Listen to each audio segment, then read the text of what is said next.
You're listening to an Airwave Media Podcast. In January of 1915, Ernest Shackleton's ship, Endurance, became encased in the ice in the Weddell Sea.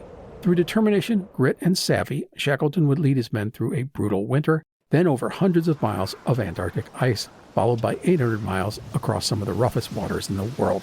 It is one of the most extraordinary and inspirational journeys in the history of exploration. Find this story and many others at the Explorers Podcast, available wherever you get your podcasts or at explorerspodcast.com. Shutting down the government is not something that would have happened in Lincoln's time, in Warren Harding's time, or even Lyndon Johnson's time. Congress and President would fight, but employees would stay and nothing would get padlocked.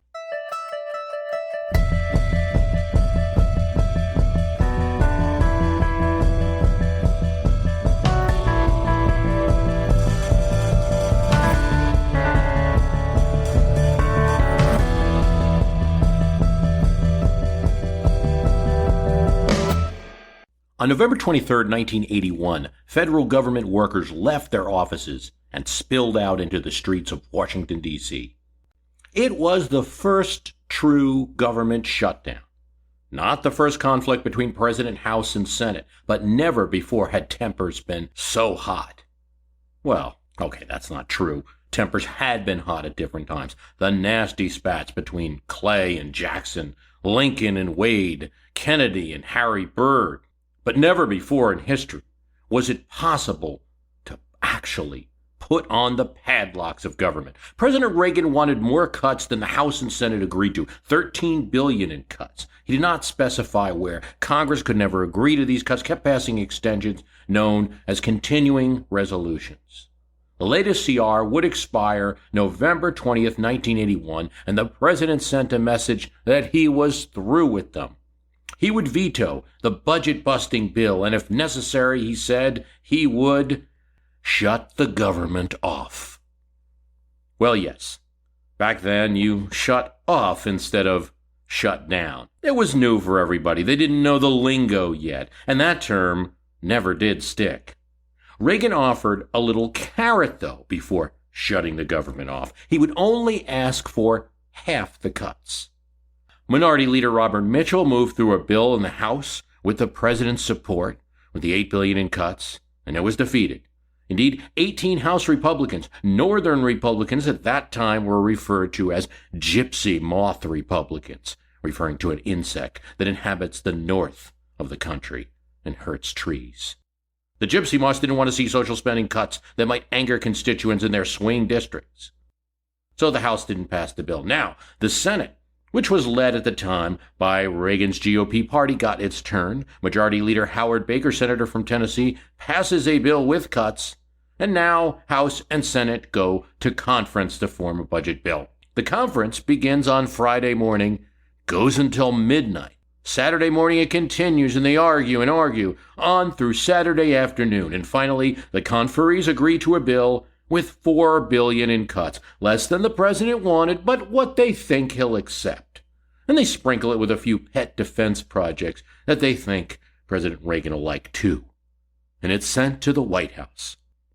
Now, on Sunday morning, Reagan summons his budget whiz kid, David Stockman, his OMB director, short sleeves, buttoned down, thick tie, dot matrix printouts in arm, and a calculator. Stockman starts punching in numbers. And he finds that the $4 billion in cuts is not really true. A lot of that is based on estimates of entitlement spending that are probably underestimates. Only $2 billion in real cuts exist in that conference bill. On noon, Monday morning, President Reagan vetoes the bill because of the failure of Congress to make even this small saving to protect the American people from overspending, he says, justifying his veto. 262 employees immediately leave the White House. The government has no funding to continue. They are no longer paid, and as the law is interpreted currently, they cannot work voluntarily. Reporters who want to contact the Reagan administration about the veto are not able to. The press office is closed. This whole procedure goes back to the Grant administration. Dubious budget and credit practices before and during the Civil War were going on, and agencies might spend their budget in the first 2 months of the year and then ask for more.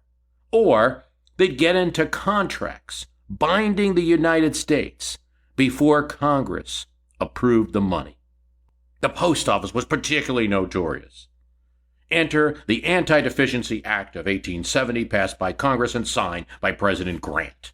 The act provided that it shall not be lawful for any department of the government to expend in any one fiscal year any sum in excess of appropriations made by Congress for that fiscal year, or to involve the government in any contract for the future payment of money in excess of such appropriations.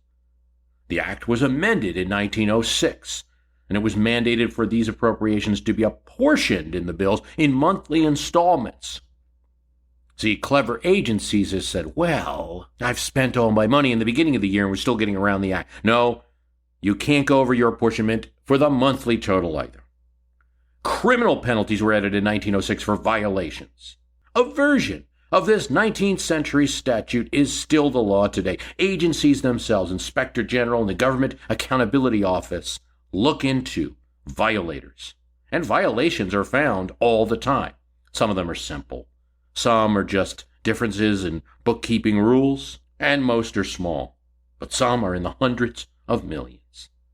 In 2012, the GAO reported 20 violations. There was a $50,000 violation in the National Guard office and an $800 million violation in the SEC. Civil servants can be disciplined and fired for violating the law. It doesn't appear that though they can be criminally prosecuted for a willful violation, that anyone has been convicted. The basis of the statute is the provisions of Article 1 of the United States Constitution, Section 9, Clause 7. The power of the purse provides that no money shall be drawn from the Treasury but in consequence of appropriations made by law. This hasn't always been followed through American history, nor is it easy to always follow. The executive branch has to act, and sometimes the legislative branch is slow in providing the funding for that. And now the consequence was, when people called the White House on that Monday, November 23rd, 1981, they got a message. No one is here to answer your call. Now, lest Brezhnev was trying to do anything with his Soviet army while we were busy, the U.S. Army was still active. Warheads were safe. The Pentagon was open. In addition, food testers, coastal patrols, all of that stayed open. That's because the Anti-Deficiency Act of 1870 has a provision to allow for emergency activities that protect human life. Now, as tempting as it is to blame shutdowns on faraway long ago President Grant, the reality is that Reagan's move was all new. Prior to this, yes, there could be disputes over budgets between the president and Congress, of course. Yes, there could be situations where there wasn't funding, but the government was employing people and taking actions. But prior to this, employees wouldn't respond to a budget shutdown between president and Congress. Their assumption was that the government should continue operating, that eventually the money would be found or settled in some other way. In 1980, President Carter asked his Attorney General to interpret the anti-deficiency statute.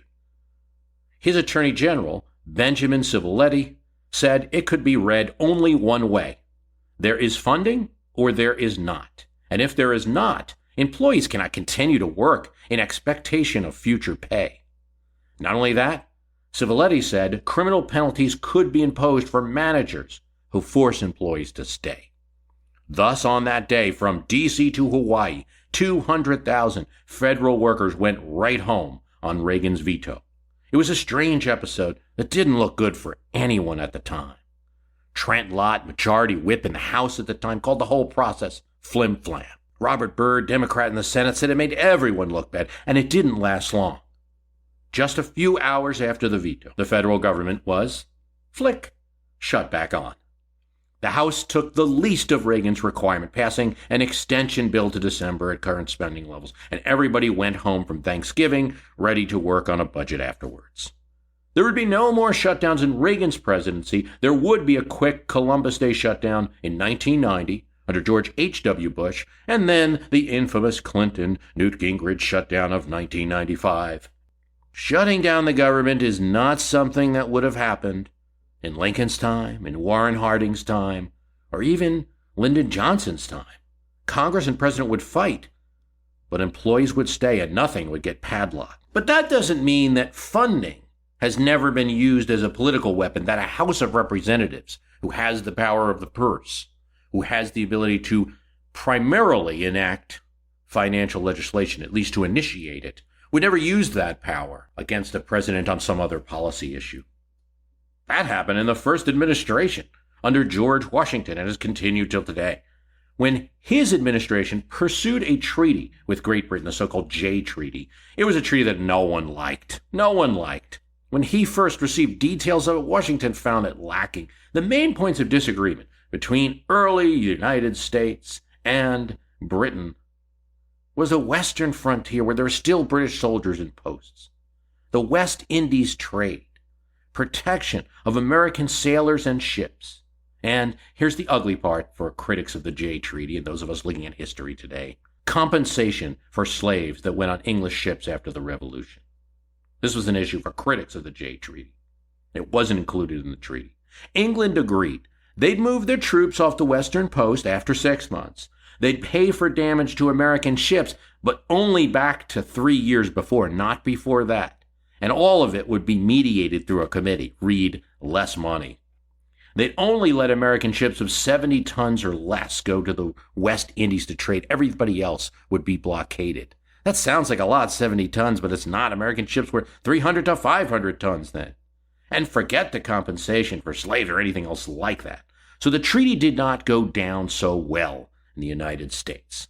But after some consideration, President Washington decided that it was the best we were going to do, and at least it provided some peace. And as Jay himself said about the treaty, it broke the ice with England. The President signed it and the Senate ratified it.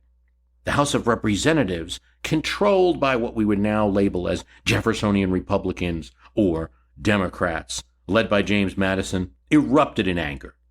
Not only was the Jay Treaty a lousy treaty, but it would anger France, who then would attack our shipping. But constitutionally, they had no right to say anything. The House has no role in treaties. So they said, we'll refuse to fund the provisions of the treaty because we don't agree with it. And then they went a step further. They resolved to demand that Washington provide all the papers for the treaty. Here Washington surprised them. He said no. And the reason is it would violate separation of powers. The power of making treaties is exclusively vested in the President, Washington said in his address, by and with the advice and consent of the Senate, provided 2/3 of the senators present concur. It is a fact declared by the General Convention and universally understood that the Constitution of the United States was the result of a spirit of amity and mutual concession.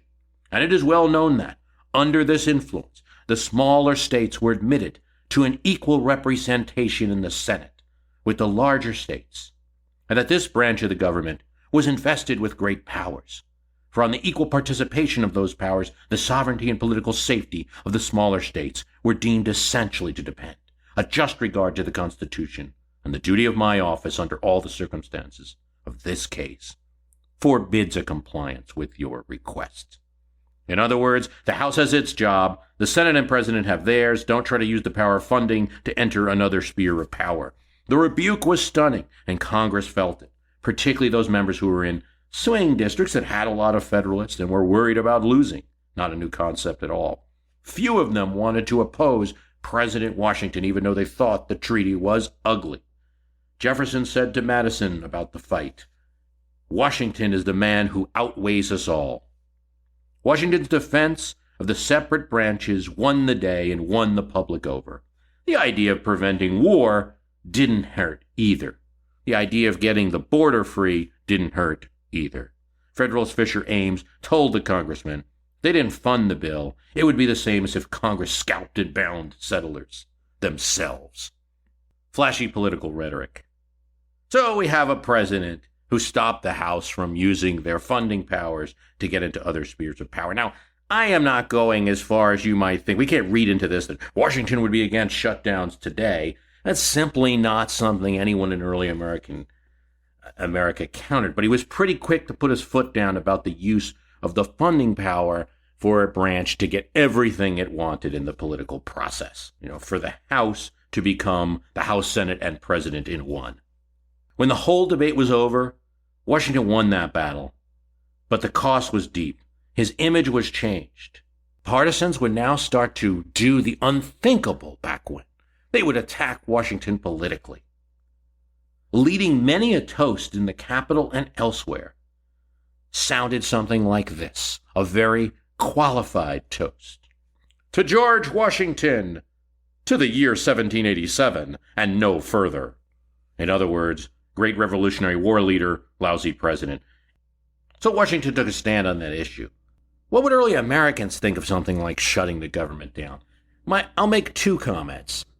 My first comment is that I can't see anything in the history of early America that would even allow me to imagine that anything but a professional government functioning properly was envisioned by the framers of the Constitution. On the other hand, we have a much larger, more complicated government than we had back then, and many of the things that take up the largest part of the federal budget right now, the Army, Social Security, Medicare, were not something that actually had equivalents in early America.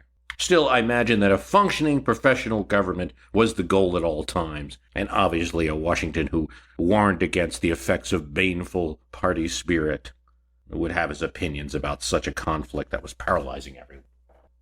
I've been spending a lot of time on Quora. This is a website where people post questions and they can be answered. There's a number of history questions there. Some of them are very interesting. Here's one. Were it not for Watergate, what would Nixon be remembered for? And here I say we start with some little appetizers and then the main course. The appetizers would be HMOs, a Nixon presidency invention. The Clean Air Act, though neither of those two things, HMO or the Clean Air Act, was passed by Congress in the way that Nixon wanted it. But for the main course, I think the major event that Nixon should be remembered for, along with Watergate, that of course is going to have its place, is his foreign policy success in opening relations with China.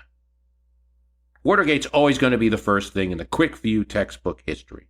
But the meeting with Mao was an unbelievable pull-off, especially coming from a politician whose career was formed on anti-communism. He kept it almost entirely secret, surprised everyone. Could you imagine a president pulling off something like that today? Well, it's always possible. It had two effects that are notable. It hastened the resolution of the Vietnam War, though it did not end it. That war would still go on, but it cut the North Vietnamese army off from their main ally, their main supporter, increasing the pressure for a settlement of the Vietnam War. And secondly, it turned the U.S. versus Soviet relationship into a U.S.-China-Soviet dynamic, which put the Soviets on edge and kept their border hostile on one end. This helped keep the Soviets along the path of détente. Were they happy about the Nixon going to China? Absolutely not. In fact, Nixon and Kissinger were summoned to the Soviet Union right after that and had a very testy summit. But the whole reason it was testy is because the Soviets knew the U.S. had opened up a new line in the battle. So I think Nixon should get credit for that. He certainly does in history. Another question. Were any signers of the Declaration of Independence directly descended from a pilgrim on the Mayflower?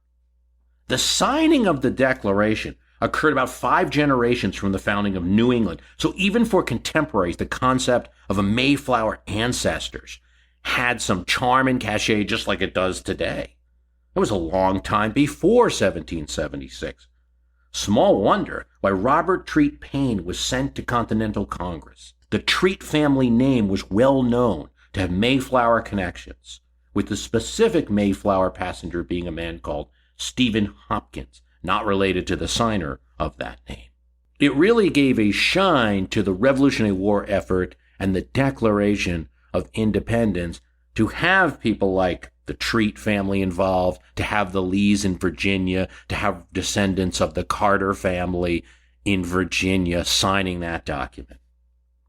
John Adams was related to John Alden, who was on the Mayflower. John Alden's story is interesting because he was a crew member. When the Mayflower came across, of course, not everybody was pilgrims, not everybody was being persecuted religiously. There were also crew members, and for them it was a commercial voyage. They were there, they were being paid, and for most of them they were going to come back to England when they were done. It was just one voyage of many that they were on. The pilgrims had paid for their services. John Alden decided to remain with the Pilgrims and help with the Massachusetts Bay settlement. He served as an assistant governor of the colony and was a member of the militia who served alongside Miles Standish. He was a relation to John Adams. Quora is a lot of fun. I'll be spending some more time on there and getting some great ideas. I want to thank you for listening. The website is www.myhistorycanbeatupyourpolitics.com.